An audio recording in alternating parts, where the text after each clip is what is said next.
This wood stove is huge. This log, 22 inches tall. I just measured it.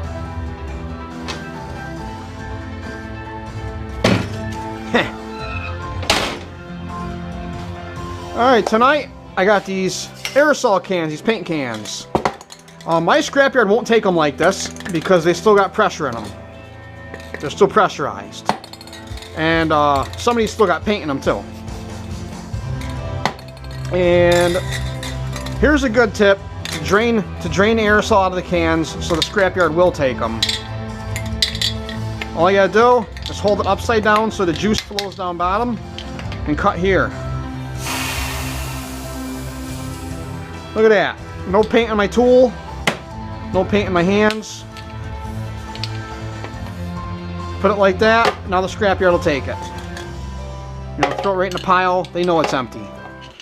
This one's got quite a bit of paint in it.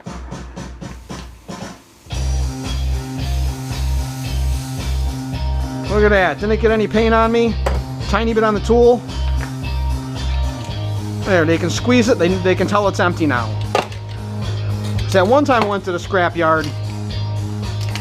I threw the cans in a pile and the guy walked over and picked them up and chucked them out.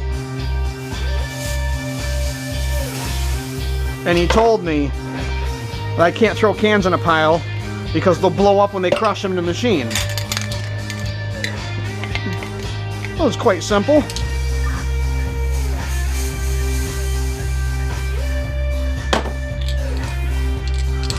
You gotta remember to keep the hole up while you're squeezing it too. And these cans, the cans that are this style, like the Krylon and Doopy Color, and there's a few other brands, that little pin right there, that's brass. And people think I'm crazy, but this stuff adds up. That's brass. That goes in the brass bucket. So that's a nice little tip. Look at that, just let her flow. Don't shake it while it's doing this. You'll end up getting paint all over the place. There you go. I'm gonna go throw these out in my scrap trailer so I don't make a mess, but didn't get any paint on me. Tiny little bit on the tool. But that was easy. So just remember guys, scrap is everywhere. All you gotta do is find it, sort it, and hoard it. So thanks for watching, and don't forget to subscribe.